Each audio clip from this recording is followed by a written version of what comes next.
बोलिए गोदड़िया महादेव की जय। काशी विश्वनाथ की जय। बद्री केदारनाथ की जय। गंगोत्री धाम की जय। यमुनोत्री धाम की जय। श्री हरिद्वार धाम की जय।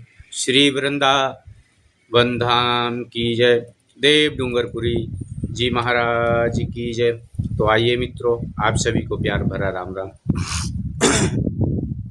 आशा करता हूं कि आप स्वस्थ होंगे, मस्त होंगे। परमात्मा आप पे सदा कृपा बना के रखे। आज का प्रसंग है कुरुक्षेत्र के अंदर अर्जुन ने भगवान कृष्ण को गोविंद कह करके शब्द पुकारा। गोविंद का महत्व आपको बतलाते हैं। तो चलिए, अर्जुन ने भगवान कृष्ण को गोविंद कहकर संबोधित किया क्योंकि वे गौवों तथा इंद्रियों की समस्त प्रसन्नता के विषय में इस विशिष्ट शब्द का प्रयोग करके अर्जुन संकेत करता है कि कृष्ण यह समझे कि अर्जुन की इंद्रियां कैसे तृप्त होंगी, किंतु गोविंद हमारी इंद्रियों को तुरंत करने के लिए नहीं है। यहाँ यदि हम गोविंद की इंद्रियों की तुष्टि करने का प्रयास करते हैं तो हमारी इंद्रियां स्वतः तुष्ट हो जाती हैं। भौतिक इष्ट से प्रत्येक व्यक्ति अपनी इंद्रियों को तुष्ट करना चाहता है कि ईश्वर उसके आज्ञा पालक की तरह काम करे। ईश्वर उनकी तृप्ति वहीं तक करते हैं जितनी की वे पात्र होते हैं। कई बार हमारे लोग ऐसे बात करते हैं, अगर सूखा पड़ जाए तो लोग क्या बोलेंगे कि भगवान आपने सूखा कर दिया है। ज़्यादा बारिश हो जाए तो ही लोग भगवान को दोष देते हैं, जबकि भगवान उतना ही देते हैं जो आपका कर्म होता है। कर्म के इंसान हिसाब से भगवान सभी को देते हैं। इसमें वो किसी के साथ में पक्षपात या भेदभाव वाली बात जैसी तो है ही नहीं। कर्म हमारा है और दोष भगवान को दे रहे हैं। लोग क्या बोलेंगे, बारिश नहीं हो रही है। अरे बारिश हो तो कैसे भाई, तुमने परमात्मा की बनाई हुई प्रकृति को तो उजाड़ दिया है। सब पेड़ पौधे नष्ट कर दिए हैं, जंगलों को खा गए, जंगल खोद खोद करके जमीनें बना ली। आज प्रकृति परेशान है तो मानव परेशान तो होगा ही होगा।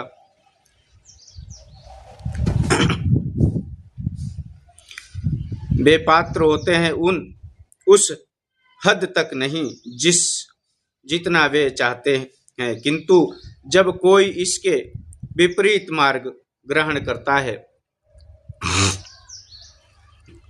अर्थात तो जब वह अपनी इंद्रियों की तृप्ति की चिंता ना करके गोविंद की इंद्रियों की तृप्ति करने का प्रयास करता है, तो गोविंद की कृपा से जीव की सारी इच्छाएं पूर्ण हो जाती हैं।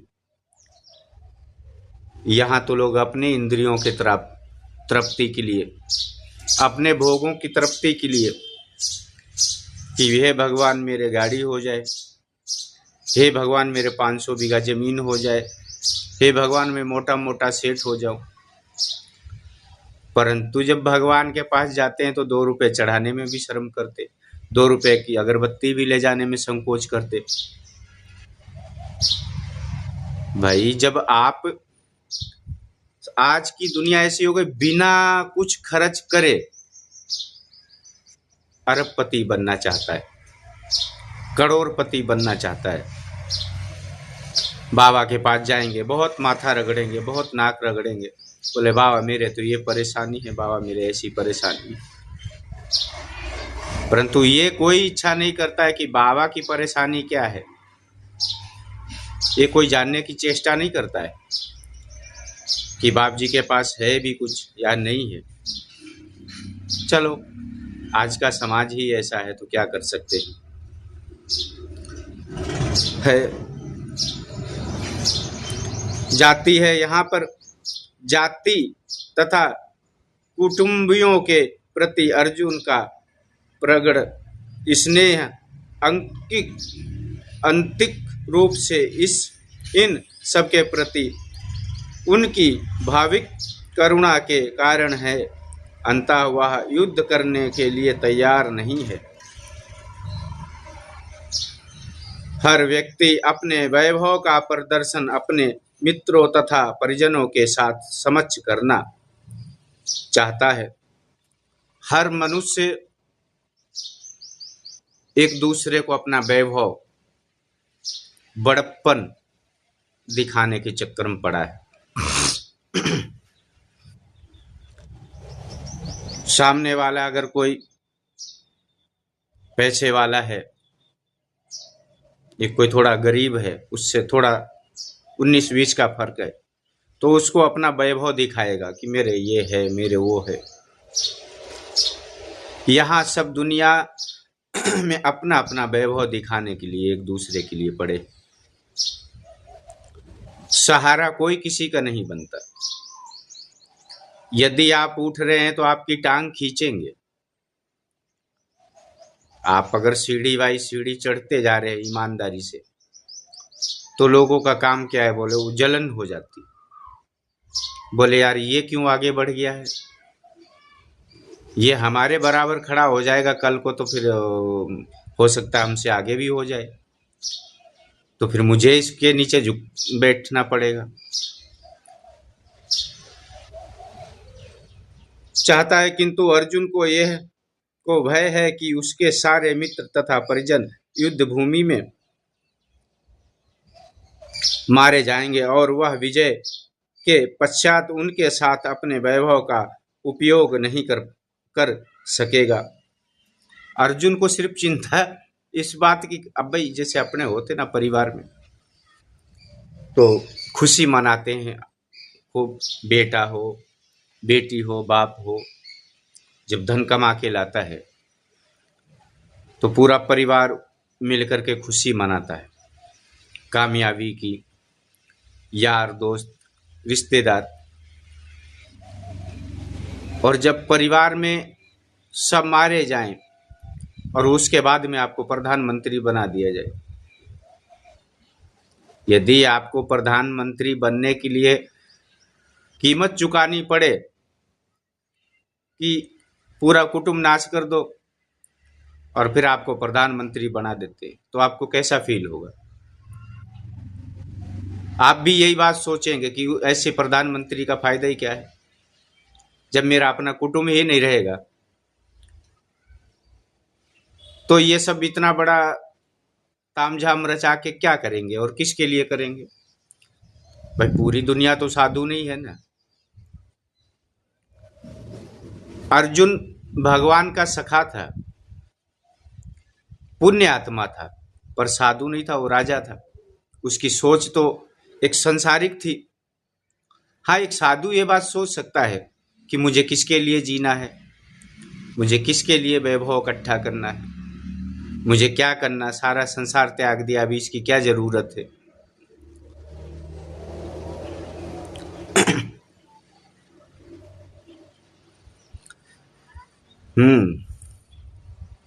सकेंगे।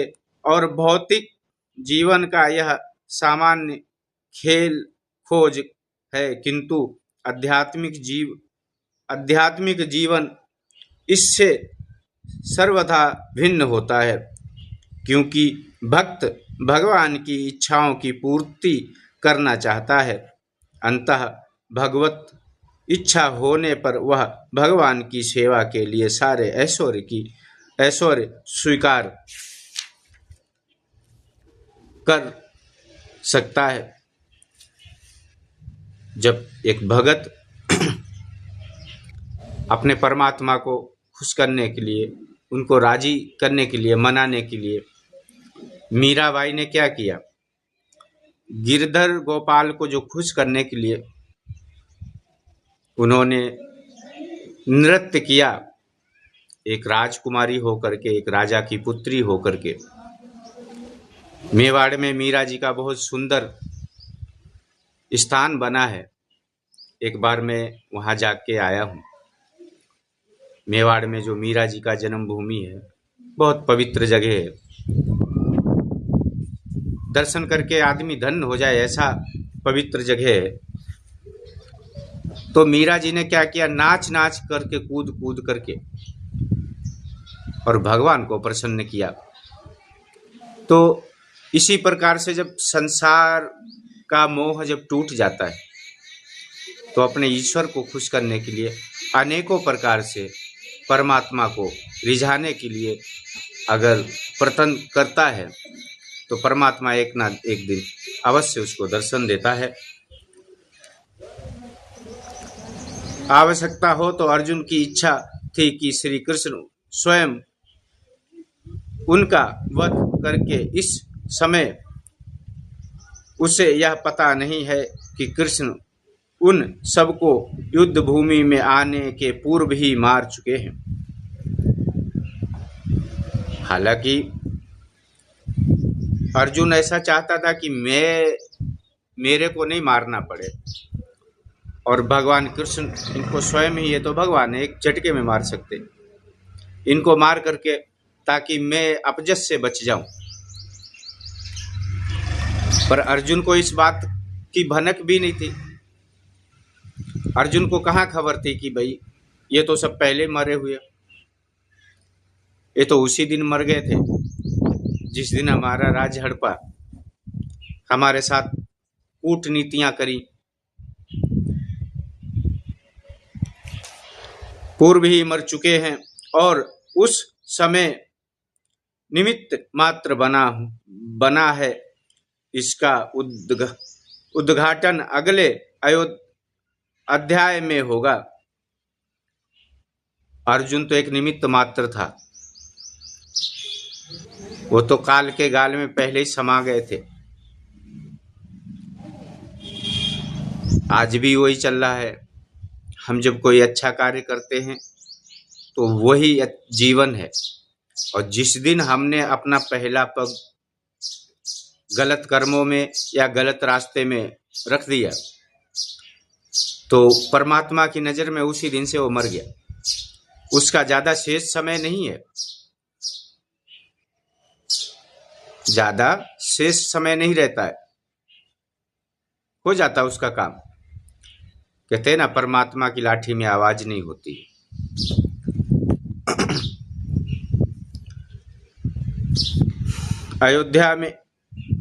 अयोध्या में होगा।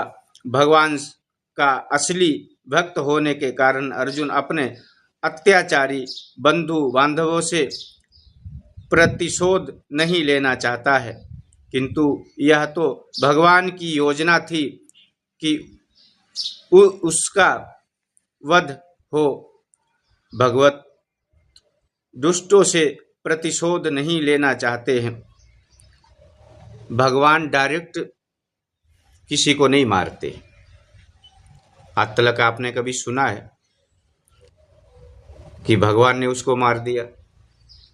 जब भी सुना होगा बोले एक्सीडेंट होके मर गया, टोप खा के मर गया, हार्ट अटैक पड़ गया, कोढ़ हो गया। ऐसे अनेकों प्रकार से उसके अंदर रोग हो जाते हैं। अनेक प्रकार हैं मरने के, सर्प ने काट लिया। तो भगवान अपना नाम कभी रखता नहीं है।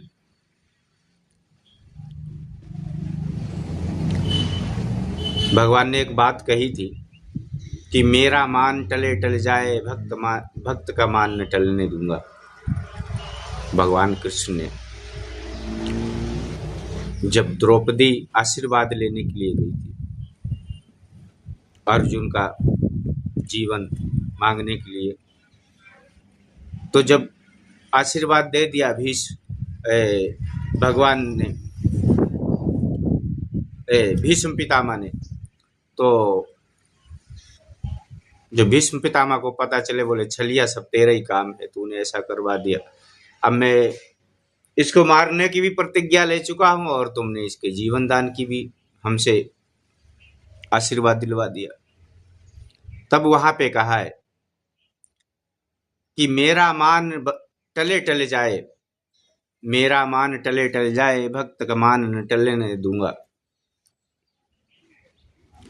किंतु भगवान दुष्टों को द्वारा भक्त के उत्पीड़न को सहन नहीं कर सकते। भगवान कैसे सहन कर लेंगे? यदि भगवान का भक्त को कोई परेशान करता है, कोई दुष्ट बुद्धि या दुष्ट आत्मा बेफालतू में सता रही है, बेफालतू में परेशान कर रही है, तो क्या भगवान उसको छोड़ देंगे? अरे तुम्हारा अपना खुद का पिता हो, तुम्हारा अपना बच्चा हो, उसको कोई सताए, कोई मारे बेफालतू में, तो तुम देखोगे बैठ करके? वो तो जगत का पिता है, वो कैसे देख सकता है?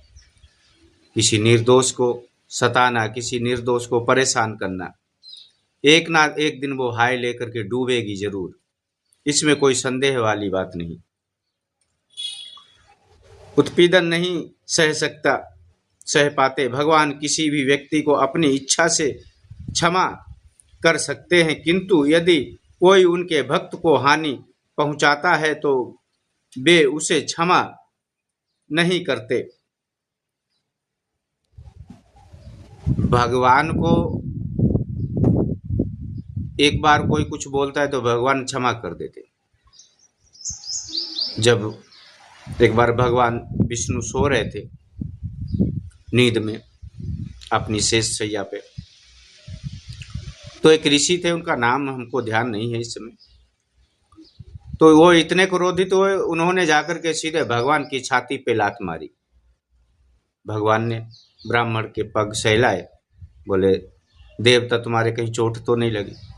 हमारी तो छाती बज्र की है, पहाड़ जैसी है, तुम्हारे कोमल चरण हैं, कहीं इनमें चोट तो नहीं आई? भगवान खुद की विपत्ति सहन कर सकते, खुद का अपमान सहन कर लेते हैं। यदि पर उनके भगत को कोई सताता है, परेशान करता है, उसको वो कभी क्षमा नहीं करते। चाहे वो कितनी पूजा कर ले, पाठ कर ले, फिर भगवान कभी उसको माफ नहीं करते, उसका दंड तो वो दे के ही मानते। किंतु यदि कोई उनके भक्त को हानि पहुंचाता है तो वे उसे क्षमा नहीं करते। इसीलिए भगवान इन दुराचारियों का वध करने के लिए उद्यत थे। यद्यपि अर्जुन उन्हें क्षमा करना चाहता था, अर्जुन को जब बेफालतू में परेशान किया जा रहा था, इसीलिए परमात्मा उनको क्षमा नहीं कर पा रहे थे। वो उनको मारने के लिए उत्साहित थे, मर तो चुके थे, खाली वो एक दुनिया का दिखावा करना था अर्जुन के जरिए, अर्जुन को यश देने के लिए।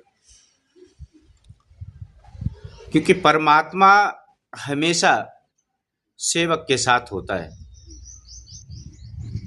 और जो उनके सेवक को पीड़ा देता है, परेशान करता है, तो उसका तो बहुत बुरा हाल कर देते हैं।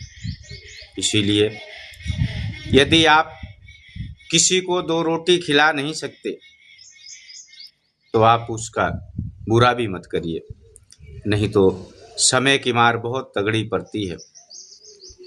तो आज का जो प्रवचन श्रीमद् भगवत गीता है वो यहाँ तक थी, आगे आपको कल सुनाएंगे। तो आशा करता हूँ आप सबको हमारी कथा बहुत अच्छी लगती होगी।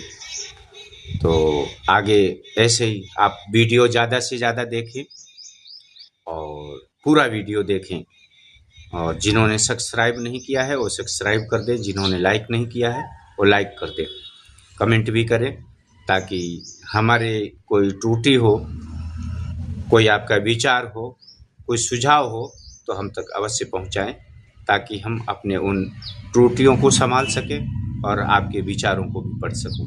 ओम नमो नारायण। जय गुरु महाराज।